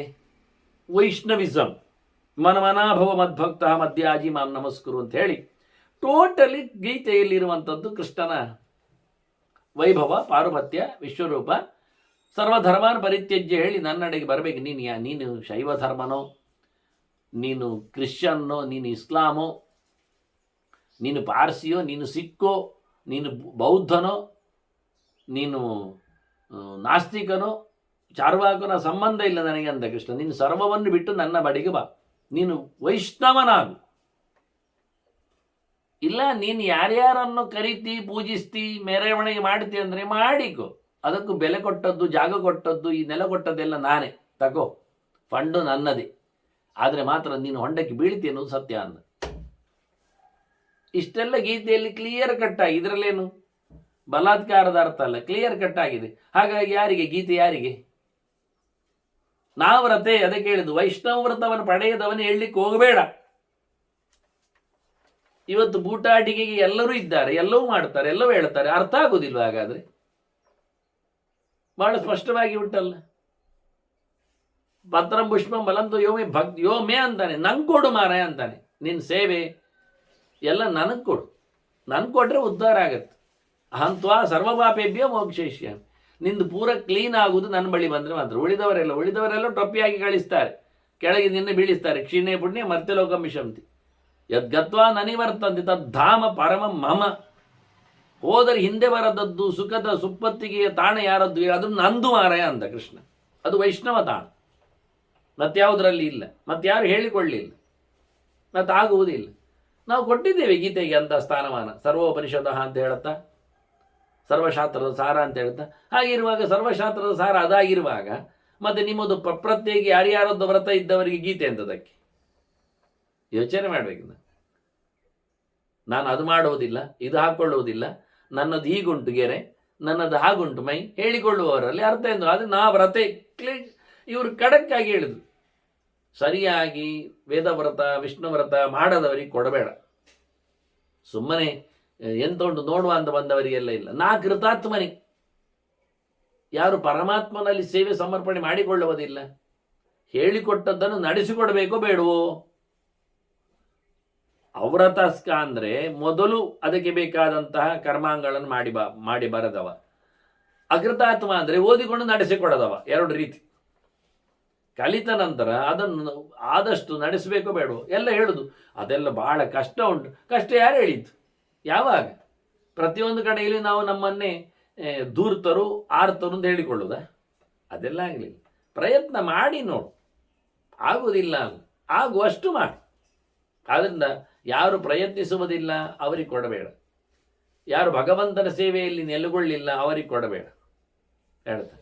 ನಾ ಪರೀಕ್ಷಿತ ಚಾರಿತ್ರೆ, ಚೆನ್ನಾಗಿದ್ದಾನಂತ ನೋಡಿಕೊಡು ಅಂತಾನೆ, ನೋಡದೆ ಕೊಡಬೇಡ. ಒಟ್ಟು ಬಂದಿದ್ದಾನೆ, ಆ ಶಿಷ್ಯರ ಒಟ್ಟು ಸೇರಿದ್ದಾನೆ, ಒಳ್ಳೆ ವ್ರತನಿಷ್ಠನಾಗಿ ಕಾಣುತ್ತಾನೆ, ಎಲ್ಲ ಹಾಕೊಳ್ತಾನೆ, ಡ್ರೆಸ್ಸುಗಳು ಪುಂಡ್ರಗಳು ಹಾಗೀಗೆ, ಅದೆಲ್ಲ ಪ್ರಯೋಜನ ಇಲ್ಲ ನನಗೆ. ಅದಲ್ಲ, ಅವನು ಉಪವಾಸ ಮಾಡ್ತಾನೆ ಯಾಕೆ ಹೇಳಿದರೆ ಅವನು ಹೊಟ್ಟೆ ಹಾಳಾಗಿದೆ ಅಂತ. ಅದಕ್ಕೆ ಅಂಥದ್ದೆಲ್ಲ ನಮಗಲ್ಲ, ನಮಗೆ ದೇವರಿಗಾಗಿ ಮಾಡುವವನು ಬೇಕು. ಅದರಿಂದ ಪರೀಕ್ಷೆ ಮಾಡಿಕೊಡು. ಈ ಚಿನ್ನವನ್ನು ಪರೀಕ್ಷೆ ಮಾಡೋದಿಲ್ವಾ ಸರಿ ಉಂಟಾ ಅಂತ? ಅದನ್ನು ಬಿಸಿ ಮಾಡಿ ಅದನ್ನು ಕತ್ತರಿಸಿ, ಎಲ್ಲ ಕತ್ತರಿಸುವಾಗ ಗೊತ್ತಾಗುತ್ತೆ ಒಳಗೆ ಏನಿರ್ತದೆ ಅಂತ. ಮತ್ತು ಅದನ್ನು ತಿಕ್ಕಿಯೆಲ್ಲ ನೋಡ್ತಾರೆ. ಹಾಗೆ ವ್ಯಕ್ತಿಯನ್ನು ಚೆನ್ನಾಗಿ ಪರೀಕ್ಷೆ ಮಾಡಿ ನೋಡು. ಆನಂತರ ವಿದ್ಯಾದೇಯ ಕಥಂಚನ, ಹೇಗಾದರೂ ಮಾಡಿ ವಿದ್ಯೆ ಕೊಡಲಿಕ್ಕೆ ಆಗ್ತದೆ. ಮತ್ತು ವಿದ್ಯಾರ್ಥಿಗಳನ್ನು ಬಂದವರನ್ನು ಎಲ್ಲಿ ಯಾವ್ಯಾವುದು ಕೆಲಸಕ್ಕೆಲ್ಲ ಕಳಿಸುವುದಲ್ಲ, ಕಲೀಲಿಕ್ಕಿದ್ದಾಗ. ನ ನಿಯೋಜ್ಯಾಶ್ಚವ ಶಿಷ್ಯಾಹ ಅನಿಯೋಗೆ ಮಹಾಭಯ. ಯಾವುದು ರಿಸ್ಕ್ ತಗೊಳ್ಳುವ ಕೆಲಸಕ್ಕೆ, ನಿಮಗೆ ಸಾರ್ಥಕ ಆಗುವ ಕೆಲಸ ಮಾಡಲಿಕ್ಕೆ, ಮತ್ತು ಇದಕ್ಕೆ ಸಂಬಂಧ ಅಲ್ಲದ ಕೆಲಸಕ್ಕೆ ಯಾವತ್ತೂ ಕಾಲದಲ್ಲಿ ಶಿಷ್ಯರನ್ನು ಉಪಯೋಗಿಸ್ಲಿಕ್ಕಿಲ್ಲ. ನಮ್ಮ ಜನ ಇದ್ದಾರೆ ಹೇಳಿಕೊಂಡು, ನಮ್ಮದು ಕೆಲಸಕ್ಕೆಲ್ಲ ಆಗ್ತದೆ ಅವರಂತ ಹೇಳಿಕೊಂಡು ಅವರನ್ನು ಪರ್ಸನಲ್ ಯೂಸ್ ಮಾಡಲಿಕ್ಕೆ ಬರುವುದಿಲ್ಲ ಹೇಳಿದ್ರು. ಅವರು ಯಾಕೆಂದರೆ ಆ ಪೂರ್ತಿ ಸಮಯವನ್ನು ಅವರು ಕಲಿಕೆಯಲ್ಲೇ ತಮ್ಮನ್ನು ತೊಡಗಿಸಿಕೊಳ್ಳಿಕ್ಕೆ, ಅದಕ್ಕೆ ಪೂರಕವಾಗಿ ಗುರುಕುಲದಲ್ಲಿ ಗುರುಸೇವೆ ಉಂಟು, ದನ ಕಾಯಲಿ ಕೂಡ ಅದಕ್ಕೆ ಪೂರಕ. ಅದು ಅಷ್ಟೆಲ್ಲ ದೇನುವಿನಲ್ಲಿದ್ದ ದೇವತೆಗಳವನಿಗೆ ಒಳ್ಳೆಯದನ್ನು ಮಾಡುತ್ತಾರೆ. ಕಟ್ಟಿಗೆ ತರಲಿಕ್ಕೆ, ಕಟ್ಟಿಗೆ ಯಾವುದಕ್ಕೆ ಹೋಮಕ್ಕೆ ಸಮಿತ್ ವಾಣಿ, ಅದರಿಂದ ಕುಶಕಾಶಗಳನ್ನು ತರುವುದೇನು ತಪ್ಪಲ್ಲ. ಬ್ಯಾಂಕಿಗೆ ಹೋಗಿ ಬಾ, ಆನಂತರ ಸ್ವಲ್ಪ ಸೀರೆ ಬಟ್ಟೆ ಒಗೆದು ಕೊಡಲಿಕ್ಕೆ ಉಂಟು, ಇವೆಲ್ಲ ಸ್ವಲ್ಪ ಜಾಸ್ತಿ ಆಗತ್ತೆ. ಇದು ಗುರುಕುಲದಲ್ಲಿ ಗುರುಗಳ ಸೇವೆಯಲ್ಲಿ ಬಂದ ಗುರುಪತ್ನಿಯರ ಬಟ್ಟೆ ಬರೆಗಳನ್ನು ತೊಳೆಯುವುದು, ಅದೆಲ್ಲ ಪಾತ್ರೆಗಳು, ಅದೆಲ್ಲ ಸರಿ. ಇದು ಹೊರತುಪಡಿಸಿ ದೇಶಾವರಿ ಕೆಲಸಗಳನ್ನು ಮಾಡಿಸಲಿಕ್ಕೆ ಬರುವುದಿಲ್ಲ ಅಂತ ತತ್ಸಂಬಂಧ ಪಡದ್ದು. ಅದು ಗುರುಗೂ ಗೊತ್ತು, ಶಿಷ್ಯನಿಗೆ ಗೊತ್ತು. ನಾವು ಪಟ್ಟಿ ಮಾಡಲಿಕ್ಕೆ ಬರುವಂಥದ್ದಲ್ಲ. ಆ ರೀತಿಯಾಗಿ ಮತ್ತೆ ಪಾಠ ಹೇಳಲಿಕ್ಕೆ ಇವರನ್ನು ಹೇಳಿ ಕಳಿಸಿದ್ರಲ್ಲ, ನಾನು ಶಿಷ್ಯ ಆಗಲಿಕ್ಕಿಲ್ಲ ಅಂತ ಹೇಳಿ ಆಯ್ತು. ವೇದವ್ಯಾಸ ನೋಡಿ, ಇವರೆಲ್ಲ ಹಾಕಿಕೊಂಡ ಬೇಲಿ ನೋಡಿ. ನಾವು 5 ಜನ ಬಿಟ್ಟರೆ ಮತ್ತೆ 6ನೇ ಶಿಷ್ಯ ನೀನು ಮಾಡಲಿಕ್ಕಿಲ್ಲ ಹೇಳಿದರೆ ಮುಂದೆ ನೀನು ಪಾಠ ಮಾಡಲಿಕ್ಕಿಲ್ಲ ಅಂತ ಹೇಳಿದಾಗಾಯ್ತಲ್ಲ. ಸೆಕೆಂಡ್ ಟ್ರಿಪ್ ನೀನಲ್ಲಿ ನೀನು ಹೇಳಿಕೊಟ್ಟಾಯ್ತು, ನಾವು ಹೇಳಿಕೊಡ್ಲಿಕ್ಕೆ. ಮತ್ತೆ ಎಲ್ಲ ನೀನು ಹೇಳಿಕೊಡೋದಾದ್ರೆ ನಮ್ಗೆ ಯಾರು ಬರ್ತಾರೆ? ಇದು ನಮೂನೆ. ಹೀಗೆ ಶಿಷ್ಯರು ಗುರುಗಳನ್ನು ಬಂಧಿಸುವ ರೀತಿ ನೋಡಿ. ನೀವು ಪಾಠ ಮಾಡಿ ಆಯಿತು ಸ್ವಾಮಿ, ಹೌದು ಮಾಡಿದ್ದೇವೆ, ಇನ್ನು ಮುಂದೆ ನಾವು ಪಾಠ ಮಾಡಲಿಕ್ಕೆ ಊರಲ್ಲಿ, ಹೌದು, ಮತ್ತೆ ನೀವು ಸುಮ್ಮನೆ ಕೂತ್ಕೊಳ್ಳಿ, ಜಂಪ್ ಮಾಡಿ, ನೀವು ಪಾಠ ಮಾಡಲಿ. ಮತ್ತೆ ನೀವು ಪಾಠ ಮಾಡೋದಾದರೆ ವ್ಯಾಸರದ್ದೇ ಪಾಠ ಬಾರಿ ಲಾಯ್ಕೆ ಇರೋದು ಹೇಳಿ ನಮ್ಮಲ್ಲಿ ಯಾರು ಬರುವುದೇ ಇಲ್ಲ. ಒಂದು ಸರ್ತಿ ನಮಗೆ ಅಪಮಾನ ಆಯ್ತಾ, ಅಪಖ್ಯಾತಿ ಬಂತ, ಮತ್ತೆ ಯಾವತ್ತು ನೋಡಿದ್ದು ಬರುವುದೇ ಇಲ್ಲ. ಅದನ್ನ ಲೋಕದಲ್ಲಿ ನಾವೇ ತಿರುಗಲಿಕ್ಕೆ. ಭಾಳ ಗಮ್ಮತ್ತು. ಗುರುಗಳು ವಿದ್ಯಾಪೀಠ ಮಾಡಿ ಭಾಳ ಗೌಜಿಯಲ್ಲಿ ಗುರುಕುಲ ನಡೆಸಿ 10-12 ವರ್ಷಗಳ ಕಾಲ ಎಲ್ಲ ಪಾಠ ಮಾಡಿ ತಯಾರಾದ 10-12 ವಿದ್ಯಾರ್ಥಿಗಳು ಮತ್ತೆ ಗುರುಗಳ ಹತ್ರ ಅಂತ ಹೇಳುದು ಗೊತ್ತುಂಟ, ಭಾರಿ ಚಂದ ಪಾಠ ಆಗಿದೆ ನೀವು ಮಾಡಿದ್ದು, ಊಟ ವಸತಿ ಎಲ್ಲ ಕೊಟ್ಟು ಸರಿ ಮಾಡಿದ್ದೀರಿ, ಮತ್ತೆ ನಾಳೆಯಿಂದ ಬಾಗಿಲು ಹಾಕಿ. ಯಾಕೆ ಮತ್ತೆ ನಾವು ಹೊರಗೆ ಹೋಗಿ 10-12 ಕಡೆಯಲ್ಲಿ ನಾವು ಗುರುಕುಲ ಮಾಡೋದು ಬೇಡವಾ? ನಾವು ಬದುಕುವುದು ಹೇಗೆ? ಮತ್ತೆ ನೀವೇ ಮಾಡಿದ್ದು ನಿಮ್ಮಲ್ಲಿಗೆ ಮತ್ತೆ ಸೆಕೆಂಡ್ ಶಿಫ್ಟಿಗೆ ಜನ ಬರ್ತಾರೆ, ನಾವೆಲ್ಲಿ ಕೂತ್ಕೊಳ್ಳೋದು? ನಮಗೆ ಎಕ್ಸ್ಪೀರಿಯನ್ಸ್ ಇಲ್ಲ ಅಂತ ಹೇಳಿಬಿಡ್ತಾರೆ. ಇದು ಗುರುಗಳಿಗೆ ಇವರು ಕೊಟ್ಟಂತಹ ದಕ್ಷಿಣೆ, ಕಾಣಿಕೆ, ಮರ್ಯಾದೆ. ಮತ್ತು ಕೊನೆಗೆ ಒಬ್ಬ ಖಾಸಾ ಶಿಷ್ಯ ಹತ್ತಿರದ ಗುರುಪುತ್ರನೇ ಬೇಕಾದರೆ, ಇನ್ನು ನಾಳೆಯಿಂದ ಈ ಪುತ್ರನಾಗಿ ನಾನು ಇಲ್ಲಿ ಗುರುಕುಲ ಶುರು ಮಾಡ್ತೇನೆ, ನೀವು ರಿಟೈರ್. ಹಾಗೆ ಹೇಳ್ತಾನೆ. ಭಾಳ ಚಂದವಾಗಿ ಕೊಡಬೇಕು ಮಾರಾಯ, ಎಲ್ಲರಿಗೂ ಪಾಠ ಮಾಡಿ. 12 ಶ್ರಾವೇತ್ ಚತುರೋವರ್ಣ ಕೃತ್ವ ಬ್ರಾಹ್ಮಣ ಮಗ್ರತ. ಪಾಠ ಎಲ್ಲರಿಗೂ ಉಂಟು ಹೇಳ್ತಾನೆ. ಇದು ಹೇಳಿದ ವೇದ ಶಿಷ್ಯರಿಗೆ. ಶ್ರಾವಯೇತ್ ಕೇಳಿಸಬೇಕು, ಅನುವಾದ ಮಾಡಬೇಕು ಅಂತ ಹೇಳಿದ್ದಲ್ಲ, ಟೆಸ್ಟ್ ಅವರ ಕಿವಿಗೆ ಹಾಕಬೇಕು. ಯಾರಿಗೆ? 4 ವರ್ಣದವರಿಗೂ, ಬ್ರಾಹ್ಮಣ, ಕ್ಷತ್ರಿಯ, ವೈಶ್ಯ, ಶೂದ್ರ, 4ವರಿಗೂ ಕೇಳಿಸಬೇಕು. ಮಾಡುವಾಗ ಕೃತ್ವ ಬ್ರಾಹ್ಮಣ ಮಗ್ರತ, ಎದುರಲ್ಲಿ ಬ್ರಾಹ್ಮಣನಿಗೆ ಅಂತ ಇಟ್ಟುಕೊಂಡು ಹೇಳು. ಅವನನ್ನು ಮುಂದೂಣಿಯಲ್ಲಿ ಅವನಿಗಾಗಿ ಕೊಟ್ಟದ್ದು, ಉಳಿದವರು ಪಡಿಬಾರದು ಅಂತ ಇಲ್ಲ, ವೇಸ್ಟ್ ಆಗಬಾರದು ಪ್ರಯತ್ನ. ಅದನ್ನು 4 ವರ್ಣದವರಿಗೂ ಇಲ್ಲಿ ಕೊಟ್ಟದ್ದು ವೇದವೇ, ಶುರುವಾದ್ದು ವೇದವೇ. ಇಲ್ಲಿ ಇದನ್ನೆಲ್ಲ ತಿರುವು ಮುರಿವು ಮಾಡಿ ಎಂತ ಹಾಳು ಮಾಡಲಿಕ್ಕೆ. ಆದ್ರೆ ಒಂದು ಕೇಳಿದ್ದೇನು, ನಾ ವ್ರತ ಅಂತ ಹೇಳಿದ್ದಾರೆ. ವ್ರತ ನಿಯಮ ನಿಷ್ಠನಿಗೆ ಕೊಡಲಿಕ್ಕೆ ಉಂಟು. ಆದ್ರಿಂದ ಶೂದ್ರನು ಒಂದೊಮ್ಮೆ ವೈಷ್ಣವ ವ್ರತವನ್ನು ಸಾಧಿಸಿಕೊಂಡು ಕೂತ್ಕೊಳ್ತಾನಂದ್ರೆ ಖಂಡಿತವಾಗಿ ಅವನಿಗೂ ಪಾಠ ಬರ್ತದೆ ಅಂತ ವ್ಯಾಸರ ಅಭಿಪ್ರಾಯ ಇಲ್ಲಿ ಹೇಳಲಿಕ್ಕೆ ಹೋದಾಗ. ಯಾಕೆ ಕೇಳಿದರೆ, ಸರ್ವಸ್ತರದು ದುರ್ಗಾಣಿ ಸರ್ವೋಭದ್ರಾಣಿ ಪಶ್ಯತು. ಎಂಥದ್ದು ಮಾರಾಯ, ಎಲ್ಲರೂ ದಾಟುವುದು ಬೇಡವಾ ಸಂಸಾರವನ್ನು? ಎಲ್ಲರಿಗೂ ಒಳ್ಳೆದಾಗುವುದು ಬೇಡವಾ? ಬೇಕಲ್ಲ. ಮತ್ತೆ ನೀವು ಇಂಥವರಿಗೆ ಮಾತ್ರ ಅಂಥವರಿಗೆ ಮಾತ್ರ ಅಂತ ಬ್ರಾಕೆಟ್ ಹಾಕ್ಲಿಕ್ಕೆ ಬರ್ತದ? ಅಡ್ಡಪಟ್ಟಿ ಕಟ್ಟಲಿಕ್ಕೆ ಆಗ್ತದ? ಎಲ್ಲರಿಗೂ ಒಳ್ಳೇದಾಗಲಿ ಮಾರಾಯ. ಅದರಿಂದ ಎಲ್ಲರಿಗೂ ಕೊಡು. ಅವ್ರು ಬಾರದಿದ್ರೆ ನಾವು ಎಳೆದು ಕೊಡುವುದಿಲ್ಲ. ಅವರು ವ್ರತನಿಷ್ಠರಾಗ್ತಾರಾದರೆ ಯಾರೇ ಬರಲಿ, ಶಿಷ್ಯರಾಗ್ತಾರಾದರೆ ಯಾರೇ ಬರಲಿ, ಪ್ರಯತ್ನ ಪಡ್ತಾರಾದರೆ ದೇವರ ವಿಷಯದಲ್ಲಿ ಖಂಡಿತ ಅವರಿಗೆ ಕೊಡಲೇಬೇಕು. ಆದರೆ ಎದುರಲ್ಲಿ ಅವನನ್ನಿಟ್ಟುಕೋ, ನೇರ ವೇದವನ್ನು ಓದುವವನನ್ನು ವಿದ್ ಟೆಸ್ಟ್ ತಗೊಳ್ಳುವವನನ್ನು ನಿಲ್ಲಿ, ಆಯ್ತಲ್ಲ, ಏನು ಕಷ್ಟ ಉಂಟು ಅಂತ. ವೇದದಲ್ಲಿ ಎಂತ ಇರುವುದು ಗೊತ್ತುಂಟ? ಸ್ತುತ್ಯರ್ಥಮಿಹ ದೇವಾನಾಂ ವೇದಾಹ ಸೃಷ್ಟಾ ಸ್ವಯಂಭುವ. ದೇವತೆಗಳನ್ನು ಸಂತೋಷಗೊಳಿಸುವುದೇ ವೇದದ ತಾತ್ಪರ್ಯ. ಅದರಲ್ಲಿ ಪರಮೋಚ್ಚನಾದ ಮುಖ್ಯವೃತ್ತಿಯಲ್ಲಿ, ಮುಖ್ಯಾರ್ಥದಲ್ಲಿ ಪರಮಾತ್ಮ ಇದ್ದಾರೆ, ಭಗವಂತ ಇದ್ದಾರೆ. 2 ಪ್ರಕಾರದಲ್ಲಿ ದೇವರು ನಮಗೆ ಸಿಗ್ತಾರೆ ಇಲ್ಲಿ. ಒಂದು, ಆಯಾ ಶಬ್ದಗಳಿಂದ ದೇವರೇ ಇದ್ದಾರೆ. 2ನೇದ್ದು, ಆಯಾ ಶಬ್ದಗಳಿಂದ ಇರುವ ದೇವತೆಗಳ ಒಳಗೆ ದೇವರಿದ್ದಾನೆ. 3ನೇ ಹಂತದಲ್ಲಿ ದೇವತೆಗಳಿಗೆ ಪ್ರೀತಿ ಆಗ್ತದೆ. ಇಷ್ಟು ಅಂಶ. ಹಾಗಾಗಿ ಅಗ್ನಿ ಅನ್ನುವಾಗ ಅಗ್ನಿ ಅನ್ನತಕ್ಕಂಥ ಒಬ್ಬ ಭಗವಂತನೇ ಇದ್ದಾನೆ. ಅಗ್ನಿ ಅನ್ನುವಾಗ ಈ ಉರಿಯುವ ಅಗ್ನಿಯ ಒಳಗಿದ್ದ ಅಗ್ನಿನಾರಾಯಣನು ಇದ್ದಾನೆ. ಇನ್ನು ಅಗ್ನಿಯೇ ಇದ್ದಾನೆ, 2 ತಲೆಯವ. ಹಾಗಾಗಿ 3 ಜನರು ಸಂತೋಷ ಪಡುತ್ತಾರೆ ವಾಸ್ತವವಾಗಿ, 3 ರೀತಿಯಿಂದ. ಅಂತರ್ಯಾಮಿಯಾಗಿ, ದೇವತೆಯಾಗಿ, ಪ್ರತ್ಯೇಕವಾಗಿ ರೂಪುಗೊಳ್ಳುತ್ತವನು. ಅದು ಯಾವ ಕಾನ್ಸೆಪ್ಟಲ್ಲಿ, ಯಾವ ಚಿಂತನೆಯಲ್ಲಿ ನೀವು ನೋಡಿಕೊಂಡಿದ್ದೀರಿ ಹಾಗೆ. ಈ ರೀತಿಯಾಗಿ ವೇದಗಳು ದೇವತೆಗಳ ಸಂತೋಷಕ್ಕೆ ಬಂದದ್ದು. ಇವತ್ತಿನ ಕಾಲದಲ್ಲಿ ಅವರು ಉಪಯೋಗಿಸಿಕೊಂಡು ಇಲ್ಲಿನ ಕೆಲಸವನ್ನು ಮಾಡಿಸಿಕೊಳ್ಳಿಕ್ಕಾಗತ್ತೆ. ಸಹಯಜ್ಞ ಪ್ರಜಾಸೃಷ್ಟಿ ಹೇಳಿದಾಗೆ ಮುಂದಿನ ಲೆಕ್ಕಾಚಾರದಲ್ಲಿ ಒಳಗಿನ ರೂಪವ ಚಿಂತನೆಯಲ್ಲಿ ಭಗವದೆಚ್ಚರದಲ್ಲಿ ಹೋಗಲಿಕ್ಕೆ ಬರ್ತದೆ ಅಂತ. ಯಾರು ಒಬ್ಬ ವೇದವನ್ನು ತಿಳಿದವನನ್ನು ಬೈತಾನೆ, ನಿಂದೆ ಮಾಡ್ತಾನೆ, ಅವಹೇಳ ನಡೆಸ್ತಾನೆ, ಗಮ್ಮತ್ ನೋಡಿ. ಯೋ ನಿರ್ವದೇತ ಸಮೂಹಾತ್ ಬ್ರಾಹ್ಮಣಂ ವೇದ ಪಾರಗಂ. ಏನೋ ತಲೆಗೆ ಅಡರಿ ವೇದ ತಿಳಿದ, ಖಾಲಿ ಬ್ರಹ್ಮ ಜಾತಿಯಲ್ಲಿ ಬಂದವಲ್ಲ, ಬ್ರಹ್ಮನ ವೇದದಲ್ಲಿ ಭಗವಂತನನ್ನು ಯಾರು ಅರಿತಿದ್ದಾನೆ, ವೇದ ಪಾರಗ ಅಂಥವನನ್ನು ಯಾರು ಬೈತಾನೆ, ಸ್ವಬಧ್ಯಾನಾತ್ ಬ್ರಾಹ್ಮಣಸ್ಯ ಪರಾಭೂಯಾದ ಸಂಶಯ, ಖಂಡಿತವಾಗಿ ಸೋಲ್ತಾನವ, ಅವನ ಬದುಕಿನಲ್ಲಿ ಹಾಳಾಗಿ ಹೋಗ್ತಾನವ. ಮತ್ತೆ ಕೆಲವರು ಬಲಾತ್ಕಾರದಲ್ಲಿ ಕೇಳುವುದು ಹೇಳುವುದೆಲ್ಲ ಮಾಡ್ತಾರೆ. ನಾವಾಗ ಹೇಳಿದ ಹಾಗೆ ಶಿಷ್ಯನಲ್ಲದವನಿಗೆ, ವ್ರತ ಇಲ್ಲದವನಿಗೆ, ಕೆಲಸ ಮಾಡದವನಿಗೆಲ್ಲ ಕೊಡಬಾರ್ದು ಹೇಳಿದ್ರು ಕೊಟ್ರೆ ಏನಾಯಿತು, ಕೊಡ್ತೇವೆ ಅಂತ ಹೇಳಿಕೊಂಡು ಒಂದೊಮ್ಮೆ ಎಷ್ಟು ಅಧರ್ಮೇಣ ವಿಬ್ರೂಯಾತ್, ತಪ್ಪು ಮಾರ್ಗದಿಂದ ಯಾರಾದರೂ ತಪ್ಪು ಅರ್ಥದಲ್ಲಿ ಕೊಟ್ಟರೆ ಅದು ಸಹ ಏನಾಗ್ತದೆ, ಎಷ್ಟು ಅಧರ್ಮೇಣ ಪೃಚ್ಛತಿ, ತಪ್ಪು ದಾರಿಯಲ್ಲಿ ಅಡ್ಡದಾರಿಯಲ್ಲಿ ಯಾರಾದರೂ ಅದನ್ನು ಕೇಳಲಿಕ್ಕೆ ಹೋದರೆ ಅದು ಯಾರು ಅಂತ ಸರಿ ನೋಡು, ಮತ್ತೆ ಸರಿ ನೋಡಿ ಅಂತದು ಹೇಳ್ತಾನೆ ಅವನು. ಏನಾಗ್ತದೆ, ತಯ್ಯವರು ಅನ್ಯತರ ಪ್ರೈತಿ, ಅದರಲ್ಲಿ ಒಬ್ಬ ಸಾಯ್ತಾನೆ. ಒಂದೋ ಗುರು ಸಾಯ್ತಾನೆ, ಕೊಡ್ತೇನೆ ಅಂತೇಳಿ ಹಠ ಮಾಡಿಕೊಂಡು ಕೊಟ್ಟರೆ ಅವ ತಪ್ಪು ಒಂದು ಗೊತ್ತಾದರೂ ಸರಿ ಇಲ್ಲ ಅಂತ ಆದರು. ಒಂದು ಅವನಿಗೆ ಸರಿ ಕಟ್ಟಲ್ಲಿ ಗೊತ್ತಿರಲಿಲ್ಲ, ಶಿಷ್ಯನಲ್ಲಿ ಕೇಳಲಿಕ್ಕೆ ಹೋದವನಲ್ಲಿ, ಶಿಷ್ಯ ಅಂತ ಹೇಳೋದಿಲ್ಲಲ್ಲ, ಕೇಳಲಿಕ್ಕೆ ಹೋದವನಲ್ಲಿ ತಪ್ಪಿದೆ ಅಂತಾದರೆ ಅವನೇ ಸಾಯ್ತಾನೆ. ಆದ್ದರಿಂದ ಇದು ರಿಸ್ಕ್, ಸುಲಭ ಇಲ್ಲ ಅಧ್ಯಯನ ವೇದದ್ದು. ಸರಿಕಟ್ಟಿನಲ್ಲಿ ಸರಿಕಟ್ಟಿದವನಿಗೆ ಕೊಡದೆ ಹೋದರೆ ಒಬ್ಬ ಸಾಯ್ತಾನೆ. ಇಲ್ಲ ಅಂತಾದರೆ, ಪಕ್ಕ ಸಾಯಲಿಲ್ಲ ಆದರೆ ಇಬ್ಬರು ಗಲಾಟೆ ಮಾಡಿಕೊಳ್ತಾರೆ, ವಿದ್ವೇಷಾಧಿಗತ್ಯತೆ ಅಂತಾರೆ, ಇಬ್ಬರು ಶತ್ರುಗಳಾಗ್ತಾರೆ ಪರಸ್ಪರ, ಏನಾದರೂ ಒಂದು ಹೊಡೆದಾಟ ಆಗಿಯೇ ಆಗ್ತದೆ ಅಂತಾರೆ. ಇದೆಲ್ಲ ಗಮ್ಮತ್ತನ್ನು ನೋಡಿ ಹೇಗಿರ್ತದೆ ಅಂತ ಚಿಂತನೆಯಲ್ಲಿ ಕೊಡುವಾಗ. ಹೀಗೆ ಹೇಳಿ ಆಯಿತು ಅಂತ ಆ ಶಿಷ್ಯರು ಒಪ್ಪಿಕೊಂಡ್ರು. ಮತ್ತೆ ವ್ಯಾಸರು ಹೇಳುತ್ತಾರೆ,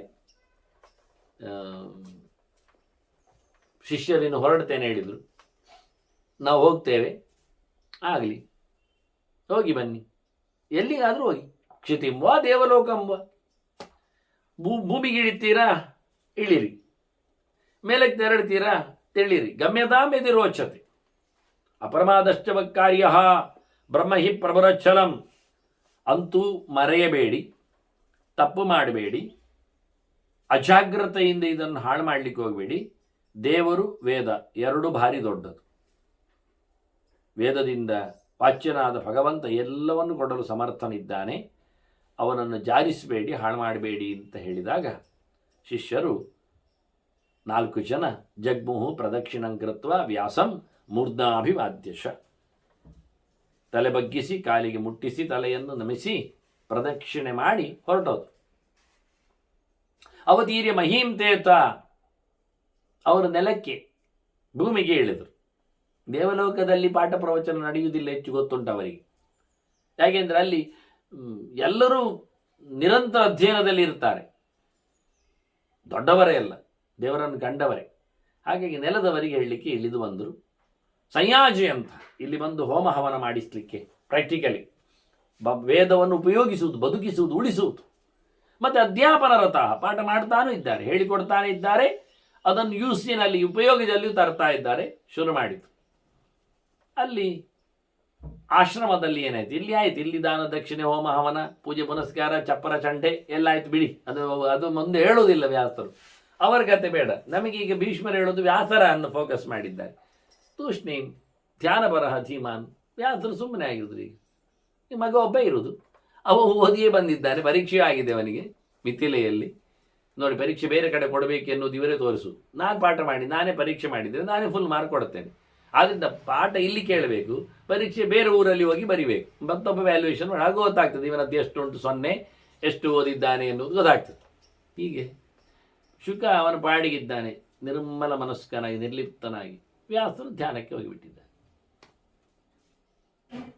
ನಾರದರು ಬಂದರು. ಈಗ ಮೊದಲು ಹೇಳಿದ್ದು ನಾರದರು ಬಂದರು ಅಂತ.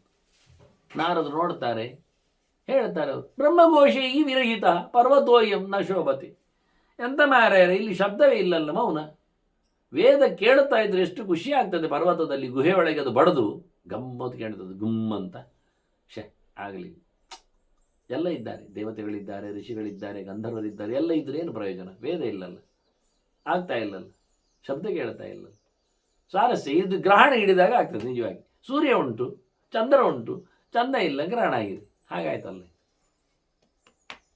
ಹಾಗಾಗಿ ವ್ಯಾಸರು ಕೇಳುತ್ತಾರೆ ನಾರದರ ಹತ್ರ, ಎಂತ ಮಾಡಲಿ, ನೀನು ಸರ್ವಜ್ಞ, ಎಲ್ಲವನ್ನು ಕಂಡವ, ಸರ್ವಜ್ಞ ಸರ್ವದರ್ಶಿ ಚ ಸರ್ವತ್ರ ಚ ಕುತೂಹಲಿ, ಎಲ್ಲದಲ್ಲಿಯೂ ನೀನು ಕುತೂಹಲ, ಏನುಂಟು ಏನು ಅಂತ ಗಮನಿಸುವವ ನೀನು.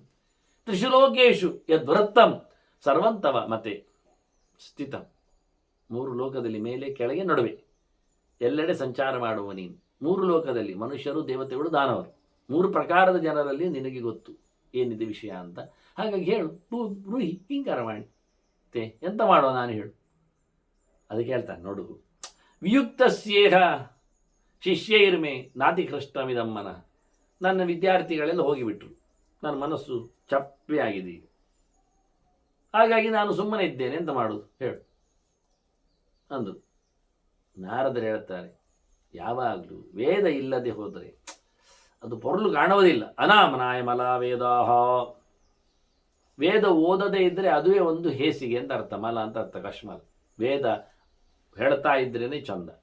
ಬ್ರಾಹ್ಮಣಸ್ಯ ಅವೃತಮ್ಮಲಂ, ಬ್ರಾಹ್ಮಣನಿಗೆ ಎಂಥದ್ದು ಮಲ, ಹೇಸಿಗೆ, ಹಾಳು ಕೇಳಿದರೆ, ಪಾಪ ಕೇಳಿದರೆ ಅವನು ವ್ರತನಿಷ್ಠನಾಗದೇ ಇದ್ದರೆ, ಒಂದು ವ್ರತನಿಷ್ಠನ ಇರಬೇಕು. ಹೀಗೆ ಅಂತ ಪ್ರತಿನಿತ್ಯವೂ ಗಡ್ಡ ಬೋಳಿಸ್ತಾನೆ ಇರುವುದು, ಪ್ರತಿನಿತ್ಯವೂ ಉಗುರು ಕತ್ತರಿಸ್ತಾನೆ ಇರುವುದು, ಪ್ರತಿನಿತ್ಯವೂ ಹ್ಯಾರು ಕತ್ತರಿಸ್ತಾನೆ ಇರುವುದು. ಅದಕ್ಕೆ ನೀತಿ ನಿಯಮ ಮತ್ತೊಂದು ಇನ್ನೊಂದು ಇಲ್ಲ ಅಂತಂದ್ರೆ ಎಲ್ಲಿ ಅಂತಲೇ ಇಲ್ಲ. ಅದು ಕೊಟ್ಟಿಗೆಯಲ್ಲಿ ತೆಗಿತಾನೆ, ಮನೆಯೊಳಗೂ ತೆಗಿತಾನೆ, ಬಸ್ಸಿನಲ್ಲಿಯೂ ತೆಗಿತಾನೆ, ಆಫೀಸ್ನಲ್ಲಿಯೂ ತೆಗಿತಾನೆ. ಇದೆಲ್ಲ ಪ್ರಯೋಜನ ಆಗಲಿ. ಇರೋದು ಹೆಣ್ಣು ತೆಗಿತದೆ, ಗಂಡು ತೆಗಿತದೆ. ಒಂದು ವ್ರತ ಬೇಕು ಮಾರಾಯ ಮನುಷ್ಯನಿಗೆ, ಊಟದಲ್ಲಿ ಆಗಲಿ, ಪಾಠದಲ್ಲಿ ಆಗಲಿ, ಇರುವಿಕೆಯಲ್ಲಿ ಆಗಲಿ, ಹೋಗುವಿಕೆಯಲ್ಲಿ ಆಗಲಿ, ಎಲ್ಲೆಡೆಯೂ ಹೋಗಿ ಬರ್ತಾನೆ, ಹಾಗೇ ಇರ್ತಾನೆ. ಸ್ಮಶಾನಕ್ಕೂ ಹೋಗಿ ಬಂದ, ನೀರು ಎತ್ತಿ ಕೊಡುತ್ತ ಬಾಟ್ಲಿಯಲ್ಲಿ, ಇತ್ತ ಸಂತೆಗೂ ಹೋಗಿ ಬಂದ, ಅದೇ ಕೈಯಲ್ಲಿ ಅನ್ನು ತರಕಾರಿ ಎತ್ತಿಕೊಂಡ, ದೇವಸ್ಥಾನಕ್ಕೂ ಬಂದ, ಅದೇ ತೀರ್ಥವನ್ನು ಹೇಳಿಕೊಂಡು ಬಾಯಿ ಚಪ್ಪರಿಸಿ ನಾಲಿ ನೆಕ್ಕಿ ಕೊಡುತ್ತ, ಈ ನಮನೆ ಅಂತ. ಅದರಿಂದ ಒಬ್ಬ ಅರಿತವ, ದೇವರೆಡೆಗೆ ಸಾಗುವವ ಸ್ವಲ್ಪ ನೀತಿ ನಿಯಮದಲ್ಲಿ ಇರಬೇಕಾಗಿಲ್ಲ, ಮಲ ಕೆಟ್ಟ ಅವನಾಗ್ತಾನವ. ಮತ್ತು ಇದು ಮಲ ಪೃಥಿವಿಯ ಬಾಲ್ಯೀಕ, ನೆಲದಲ್ಲಿ ಹಾಳೆನದ್ದು ಕೇಳಿದಂಥ ಬಾಲ್ಯೀಕ, ಗಲೀಜು.